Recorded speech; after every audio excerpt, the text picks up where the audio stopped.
Bonjour à tous, j'espère que vous allez bien. Ça va. Bon hop hop hop, c'est bon, je l'ai déjà fait la dernière fois celle-là. Alors comme promis, on se retrouve pour l'exercice au cours duquel nous allons parler du pilote 19.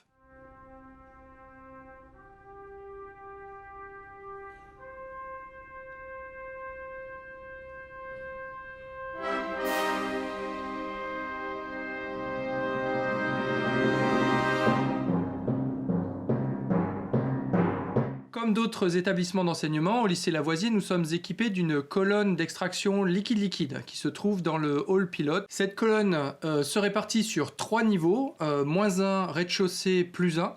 Donc on a 2 réserves qui se trouvent au rez-de-chaussée. Une première réserve qui ne contient que de l'eau, qui est le solvant, on le reverra juste après. Une deuxième cuve qui contient le soluté, donc ici l'acide acétique, on le reverra également juste après. Et cet acide acétique se trouve dans un diluant qui est non miscible à l'eau. Ici, c'est le MIBC dont on reparlera également un tout petit peu plus tard. Donc ces deux cuves, ces deux réserves en fait sont utilisées pour alimenter la colonne d'extraction liquide-liquide. Le liquide est transféré à la colonne grâce à 2 pompes à engrenage qui se trouvent sous les réserves. On a ensuite donc les deux liquides qui sont amenés sur la colonne. Donc l'eau qui est la phase lourde et qui est le solvant est amené en haut de la colonne. Et le MIBC plus acide acétique, qui est à la phase légère, est amené par le bas de la colonne. Donc ensuite, le raffinat, donc la phase légère de laquelle on a prélevé l'acide acétique, est récupéré en haut de la colonne. Et l'extrait, donc l'eau qui est séchargée en acide acétique, elle est récupérée en bas de la colonne. Et les deux fluides récupérés sont stockés dans 2 recettes qui se trouvent au sous-sol et qui permettent ensuite de recycler notamment le MIBC qui est réutilisé dans le montage. Alors le prélèvement des 2 liquides dans la colonne se fait simplement par débordement. On a un prélèvement de la phase légère, donc tout en haut de la colonne, qui se fait directement par débordement au niveau de la surface de la phase légère. Et puis on a la phase lourde qui est collectée via en fait un siphon, de façon à ne pas avoir besoin d'utiliser de pompes ou de systèmes actifs pour récupérer ces 2 phases. La colonne elle-même donc est une colonne qui est garnie avec un ensemble de petites sections striées, comme vous pouvez le voir sur la photo, ce qui permet, comme je vous l'ai expliqué la dernière fois, de casser en fait les petites billes d'une phase, en l'occurrence ici la phase légère qui monte à l'intérieur de la phase lourde, l'eau qui remplit la quasi-totalité de la colonne. On a une toute petite section de phase légère tout en haut de la colonne. Et donc ces petites billes de phase légère viennent se briser sur les stries de ces différentes garnitures. On a également en bas de la colonne un pulseur qui permet, si besoin, d'agiter en fait la colonne, de lui transmettre des vibrations pour, là encore, diminuer la taille des petites billes de phase légère et ainsi augmenter la taille de l'interface entre les deux phases et augmenter la cinétique d'échange comme on l'a vu la dernière fois. Alors j'ai représenté ici sur la feuille que vous voyez à l'écran un schéma simplifié de ce que je viens de vous présenter concernant le pilote 19. Donc on a ici la colonne d'extraction qui est remplie en large majorité en bas de la phase lourde, donc l'eau, et en haut de la phase légère, donc la phase constituée essentiellement de MIBC. On a 2 points d'entrée, ici en bas, pour le mélange léger, donc constitué de diluants, comme je disais tout à l'heure, le MIBC et du soluté, qui est ici de l'acide acétique. Et en haut, on a une entrée qui correspond au solvant, le solvant étant ici de l'eau.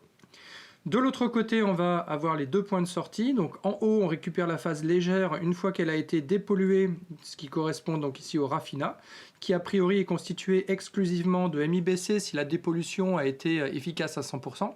Si la dépollution n'a pas été efficace à 100%, on va avoir un reste d'acide acétique dans cette phase. De l'autre côté, donc en bas, on va prélever cette fois-ci l'extrait. Donc l'extrait sera constitué d'eau et d'acide acétique qu'on a essayé de retirer du mélange MIBC acide acétique qu'on a injecté en bas de la colonne. Alors concernant les données numériques ici, on a une charge en acide acétique dans la phase organique qui va être de 10% en masse. On a une alimentation en solution, donc en mélange MIBC acide acétique qui va être de 10 litres à l'heure. En haut, le solvant, on va l'introduire à hauteur de 15 litres par heure.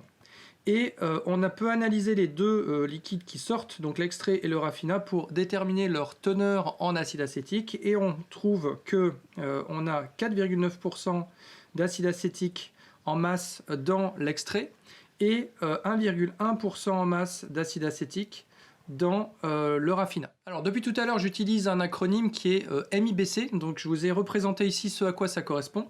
Donc le MIBC, c'est une molécule organique ici, c'est une cétone avec pas mal d'embranchements. Donc MIBC signifie méthyl isobutyl cétone. Donc petit rappel de chimie organique au passage, le fait qu'on ait une cétone provient de la présence de ce groupe ici, donc constitué d'un atome de carbone, d'un atome d'oxygène lié par une double liaison. On a ensuite le méthyle qui est mentionné ici, qu'on retrouve à cet endroit-là, donc le substituant CH3. Et le substituant isobutyl, lui, c'est le substituant que l'on trouve ici. D'où le nom de méthyl isobutyl cétone. Le deuxième composé important ici, c'est l'acide acétique. Donc j'ai représenté sa formule en bas. Donc vous voyez que c'est quelque chose de beaucoup plus simple. On a la fonction carboxylique que l'on retrouve ici. Donc C, double liaison O, simple liaison OH. Et puis le substituant méthyle qui se trouve là.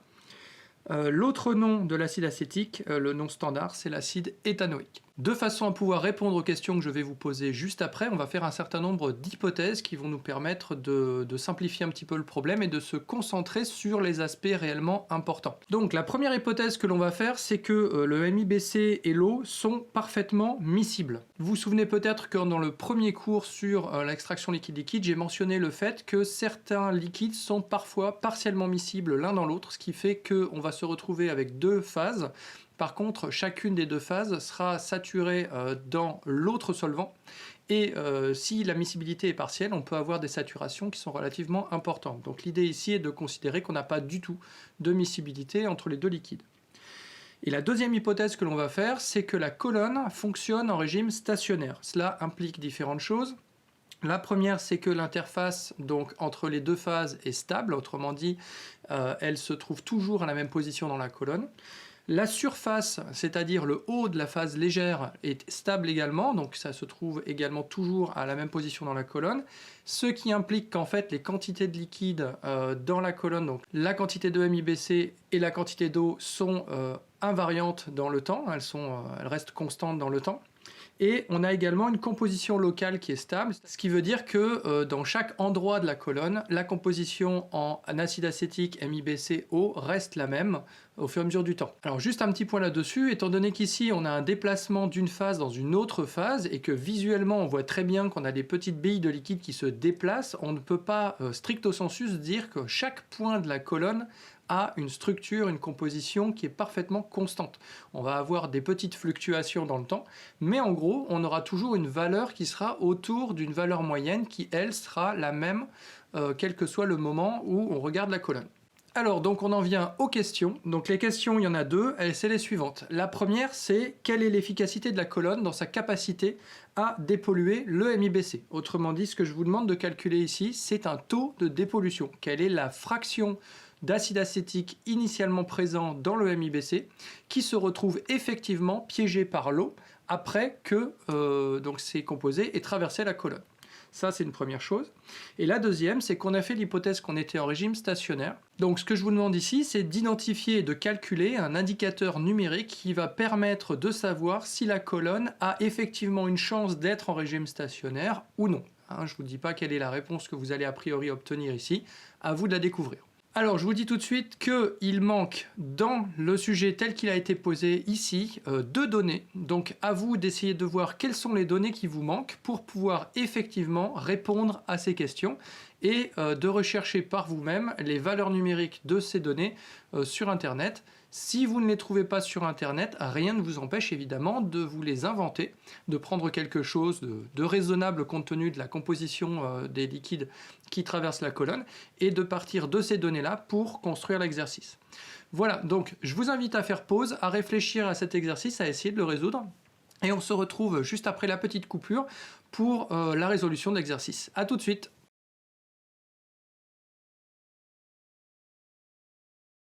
Ok, donc c'est parti. Alors, comme très souvent, hein, à chaque fois je vous fais la même remarque, quand vous avez un problème un petit peu complexe comme celui-ci, ce que je vous invite fortement à faire, c'est d'essayer de représenter les informations que vous avez sous forme schématique pour essayer de voir comment vous allez pouvoir accéder aux informations dont vous avez besoin pour répondre aux questions. Donc ici, dans le cas présent, on démarre avec de l'eau d'un côté et du mélange MIBC acide acétique de l'autre. Et après la traversée de la colonne d'extraction, on va se retrouver avec l'eau mélangée à de l'acide acétique d'un côté et le MIBC mélangé à de l'acide acétique de l'autre. Eh bien, on va représenter ça sous forme de schéma. Donc, on va se retrouver dans un premier temps avec de l'eau, ici. Donc, on a dit que ça, c'était le solvant. Et de l'autre côté, on démarre avec un mélange constitué de MIBC et d'acide acétique. À la sortie, donc là on a effectivement le solvant. Ici c'est notre solution avec le soluté et de l'autre côté le diluant.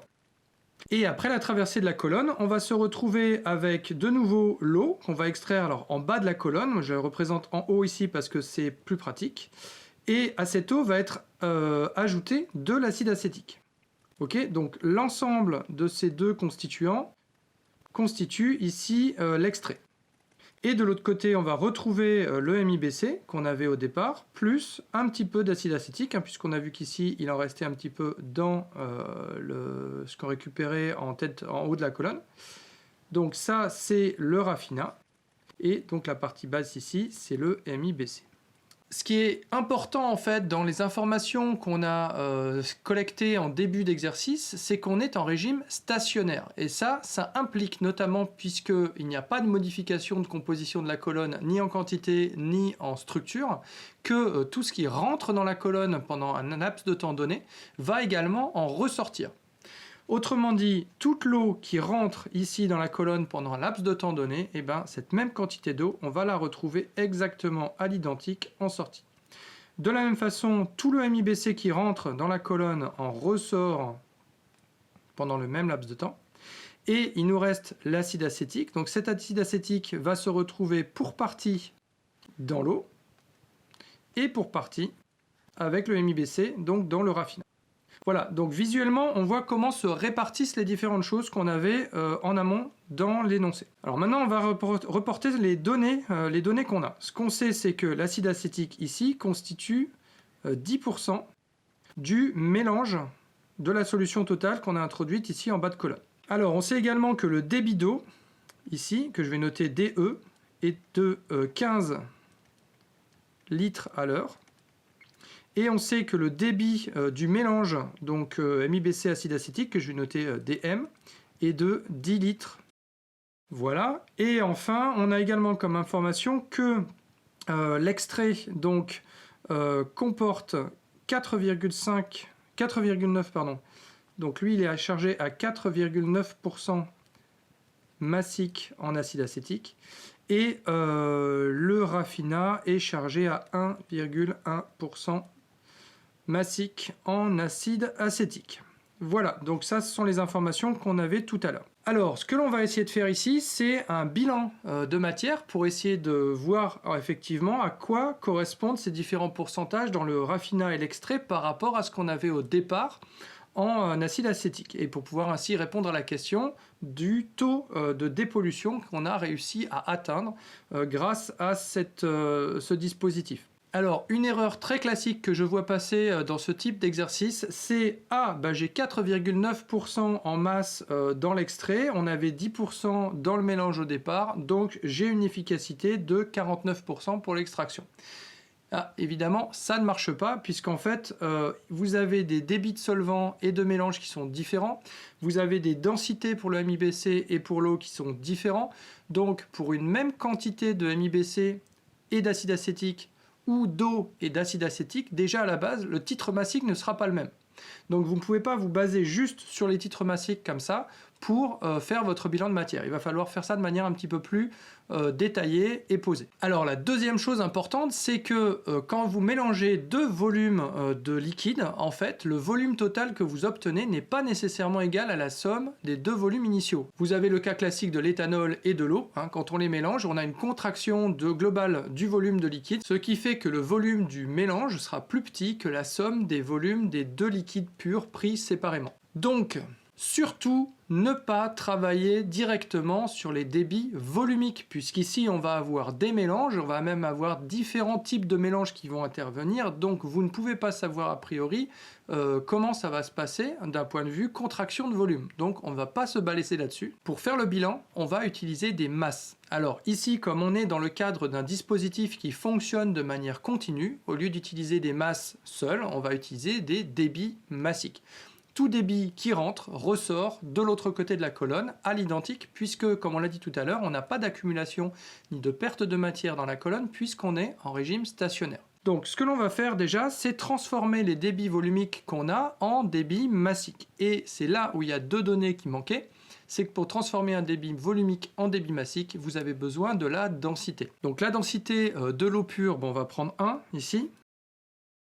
Et pour la densité du mélange, alors on ne l'a pas directement ici. Si vous cherchez un peu sur internet, vous aurez probablement du mal à trouver quelque chose de précis par vous-même. Alors comme ici on a du MIBC dont la densité est à peu près de 0,8 et qu'on a dans ce MIBC de l'acide acétique dont la densité est de 1,05 mais qui est en petite quantité, je vous propose de prendre pour le mélange une densité de 0,85. Donc je vais noter ça dm, petit dm, c'est la densité du mélange, donc 0,85. Alors, une fois qu'on a posé tout ça, en fait, on dispose de toutes les informations. Donc, il n'y a plus qu'à, c'est parti. Donc, on va convertir le débit volumique qu'on a ici en débit massique. Donc, je vais noter ce débit massique QE ici pour l'eau. Donc, le débit massique d'eau, ça va être égal au débit volumique, donc DE, multiplié par la densité de l'eau. Donc, ici, 1.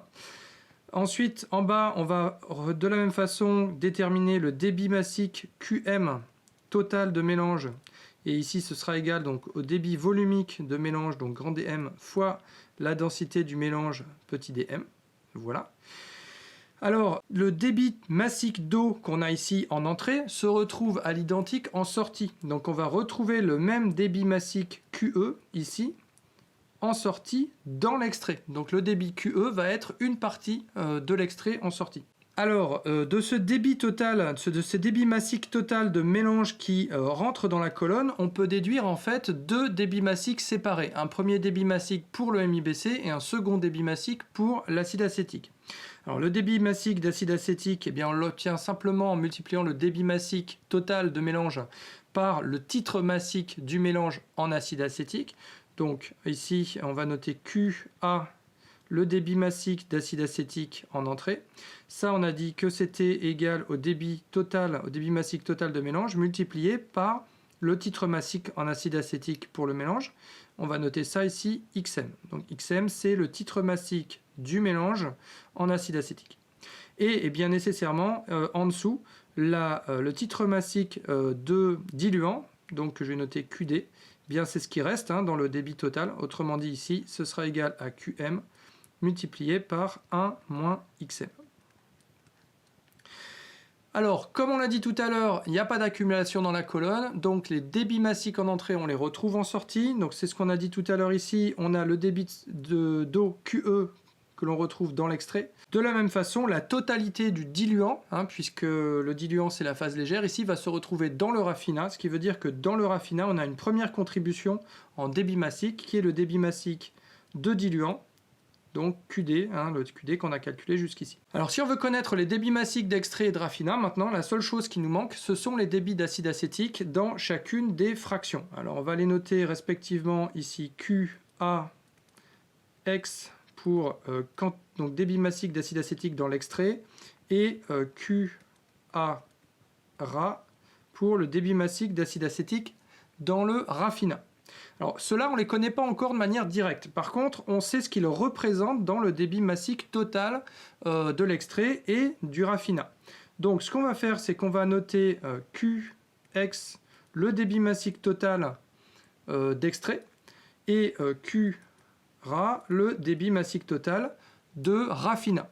Alors, ces deux grandeurs, QAEX et QARA, on ne les connaît pas. Par contre, on peut les lier à la quantité d'acide acétique qui est initialement présente dans la phase à dépolluer au travers du taux de dépollution qui est l'élément que l'on cherche à déterminer. Alors, on va noter petit t, le taux de dépollution. Je vais le noter ici. T, c'est le taux de dépollution. Donc, ce taux de dépollution caractérise la quantité d'acide acétique, la portion d'acide acétique qui a réussi à passer dans la phase aqueuse. Ce qui veut dire qu'en fait, le débit massique d'acide acétique dans l'extrait, eh bien, par définition du taux de dépollution, ça sera égal au produit du débit massique d'acide acétique dans le mélange, donc ici le QA, multiplié par le taux de dépollution. Et le complément, qui n'a donc pas bénéficié de la dépollution, lui, va se retrouver dans le raffinat. Donc QARA sera égal de la même façon à QA, multiplié par 1 moins le taux de dépollution. Donc je vais reprendre tout ça sur une nouvelle feuille. Voilà, donc j'ai juste réécrit les relation en fait qu'on avait établie jusqu'à présent. Donc le débit massique d'extrait est égal à la somme du débit massique d'eau plus le débit massique de la part d'acide acétique qui est passé dans l'extrait. Et ce débit massique d'acide acétique passé dans l'extrait, c'est égal au débit massique d'acide acétique QA en entrée multiplié par le taux de dépollution. Et de la même façon, le débit massique dans le raffinat, c'est le débit massique de diluant plus le débit massique d'acide acétique présent dans le raffinat. Et ce débit massique d'acide acétique présent dans le raffinat est égal au débit massique d'acide acétique en entrée multiplié par 1 moins le taux de dépollution. Jusque-là, ça va. Et maintenant, c'est là qu'on va faire intervenir en fait les informations que l'on a sur la composition de l'extrait et du raffinat, puisque on vous donnait la fraction d'acide acétique, le titre massique en acide acétique dans chacune de ces deux phases. Donc les données étaient les suivantes. On avait un titre massique en acide acétique dans l'extrait qui était de 4,9%. Et dans le raffinat, on avait 1,1% en acide acétique. Alors, ce que je vais faire, c'est que je vais noter X. Donc, je vais noter ici X la fraction d'acide acétique en masse dans l'extrait, donc ici qui va être de 0,049. Et de la même façon, on va noter X Ra, la fraction d'acide acétique dans le raffinat, donc la fraction en masse, qui sera de 0,011. Alors si je répercute la définition de cette fraction massique dans la relation qu'on a écrite en haut, ce à quoi ça correspond, eh bien c'est que le débit massique d'eau, c'est égal au débit massique total d'extrait fois 1 moins la fraction massique en acide acétique, donc 1 moins XX. Et de l'autre côté, le débit massique d'acide acétique dans l'extrait, ben, c'est égal au débit massique total d'extrait fois donc la fraction, la fraction massique en acide acétique. Alors, on ne connaît pas exactement, pour l'instant, le débit massique d'extrait, le débit massique total d'extrait. Mais ça ne nous empêche pas d'exploiter ces relations. Et ce que l'on va faire simplement, c'est qu'on va éliminer en fait ce débit total d'extrait que l'on ne connaît pas pour en sortir des informations qui nous intéressent. Donc ce que je vous propose, c'est de calculer le rapport entre le débit massique d'eau et le débit massique d'acide acétique dans l'extrait. Autrement dit, on va calculer QE sur QA extrait. Alors, une première relation, eh bien, c'est celle qu'on peut obtenir en utilisant les termes en XX. On va avoir donc QE, on a vu que c'était le débit massique en extrait multiplié par 1 moins la fraction massique en acide acétique dans l'extrait sur le débit massique en extrait fois cette fraction massique d'acide acétique dans l'extrait. Et vous voyez que les deux débits totaux massiques d'extrait ici s'éliminent. Et donc il nous reste uniquement 1 moins XX sur XX. Ok, alors vous pouvez vous dire, là, ça nous fait une belle jambe, ok, mais ce qui se passe, c'est comme on a plusieurs façons d'exprimer ce débit total ici, on peut réutiliser ce que l'on a dans la deuxième partie de l'équation du haut, cette partie ici, et en faisant de la même façon. Et ce que l'on obtient à ce moment-là, c'est que là, ce même rapport est égal à QE sur QA T. T étant, je vous rappelle, le taux de dépollution. Et il se trouve que on connaît QE, on connaît QA, on connaît la fraction massique en acide acétique dans l'extrait, et donc cette relation-là va nous permettre d'accéder au taux de dépollution de manière directe. Puisque si on retourne un petit peu cette expression, on se retrouve avec T ici égale donc QE XX sur QA facteur de 1 moins XX. Voilà, donc on est capable de calculer le taux de dépollution à partir des données que l'on avait en amont. Alors, je vous laisse faire l'application numérique par vous-même, moi je l'ai déjà faite. Numériquement, je trouve que T égale 0,91. Autrement dit, ici, on a 91% a priori de dépollution. Donc on a répondu à la première question. Alors, la deuxième question était de savoir si on pouvait utiliser les données numériques dont on disposait pour estimer si, a priori, l'hypothèse d'un régime stationnaire pour la colonne était valide ou non. Alors, si vous regardez bien les expressions qu'on a, vous voyez qu'on a utilisé uniquement l'expression du haut pour calculer, donc cette expression-là, pour calculer le taux de dépollution T. Or, on a une deuxième relation ici qui est séparée et dans laquelle apparaît également le taux de dépollution T et pour laquelle on a également une information puisqu'on connaît le taux, la fraction massique d'acide acétique dans le raffinat. Eh bien, on peut faire exactement le même calcul pour obtenir une autre façon d'évaluer le taux de dépollution. Alors, je vous laisse de la même façon triturer l'équation chez vous. Dans la mesure où le schéma, le mécanisme est strictement le même, hein, ça vous permettra de vous entraîner pour voir si vous avez bien compris comment manipuler tout ça. Et je vous donne directement le résultat, donc c'est un T, alors je vais noter ça T', hein, puisque c'est une seconde valeur qu'on calcule, T', qui est égal à 1 moins, donc ici on aura QD, donc le débit massique de diluant, multiplié par la fraction massique d'acide acétique dans le raffinat, divisé par le débit massique d'acide acétique fois 1 moins la fraction massique d'acide acétique dans le raffinat. Voilà donc un T' ici.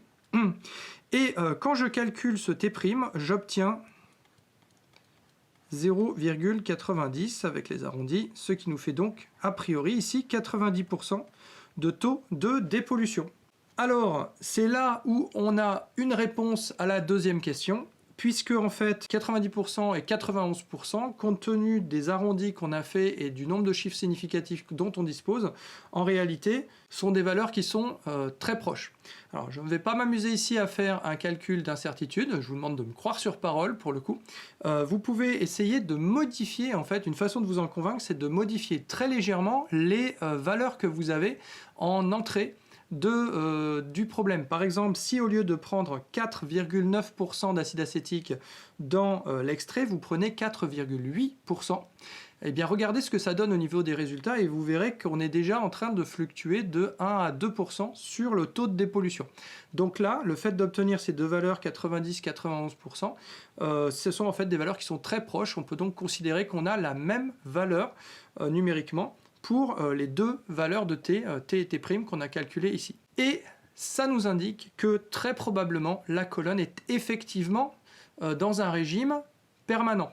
Pourquoi? Eh bien simplement parce que si on n'était pas en régime stationnaire, ça veut dire qu'on aurait soit une accumulation dans la colonne ou une perte de matière depuis la colonne et ça amènerait en fait des quantités d'acide acétique dans l'extrait et le raffinat qui ne seraient pas compatibles entre elles par rapport à ce qu'on a en entrée. C'est-à-dire qu'on aurait des taux de dépollution, des T' qui seraient très différents. Voilà, donc quand vous faites ce calcul, il y a bien deux choses à vérifier. La première, eh bien, c'est que vous avez un taux de dépollution qui est raisonnable, ça, c'est votre premier objectif. Et la deuxième chose, quand vous êtes en train de manipuler, donc là j'anticipe un petit peu sur le TP que vous ferez l'année prochaine, quand vous manipulez cette colonne, prenez soin aussi de vérifier que vous avez bien atteint le régime stationnaire avant de tirer des conclusions sur les capacités de la colonne à dépolluer votre MIBC. Voilà, donc on a répondu aux 2 questions qu'on s'était posées au départ. Donc je vous invite évidemment à vous entraîner sur ce problème, notamment en perspective du TP de l'année prochaine. Le fait d'avoir bien compris quels étaient les objectifs du TP et le fait d'avoir bien compris en fait quelles étaient les grandeurs dont vous aviez besoin pour répondre aux questions qui étaient posées détermine une grande partie des analyses que vous allez faire pendant le TP et une grande partie de l'exploitation que vous allez en faire. C'est-à-dire que si vous attendez la fin du TP sur ce TP-là pour faire votre exploitation, eh bien, il n'est pas du tout exclu que vous soyez passé à côté, par exemple, du régime stationnaire et que vous ne tiriez donc pas les bonnes conclusions des résultats que vous aurez, des mesures que vous aurez faites. Voilà, alors je vous laisse méditer sur tout ça, refaites l'exercice, c'est un exercice qui n'est pas forcément trivial à faire seul, modifiez les données en entrée pour voir ce que ça donne en sortie, regardez les dépendances notamment à la précision des données d'entrée sur les résultats que vous obtenez en sortie. Évidemment, si cette vidéo vous a plu, comme d'habitude, un petit pouce, un abonnement, une cloche, et puis sinon on se retrouve très bientôt pour de nouvelles vidéos de cours et d'exercices. Ciao!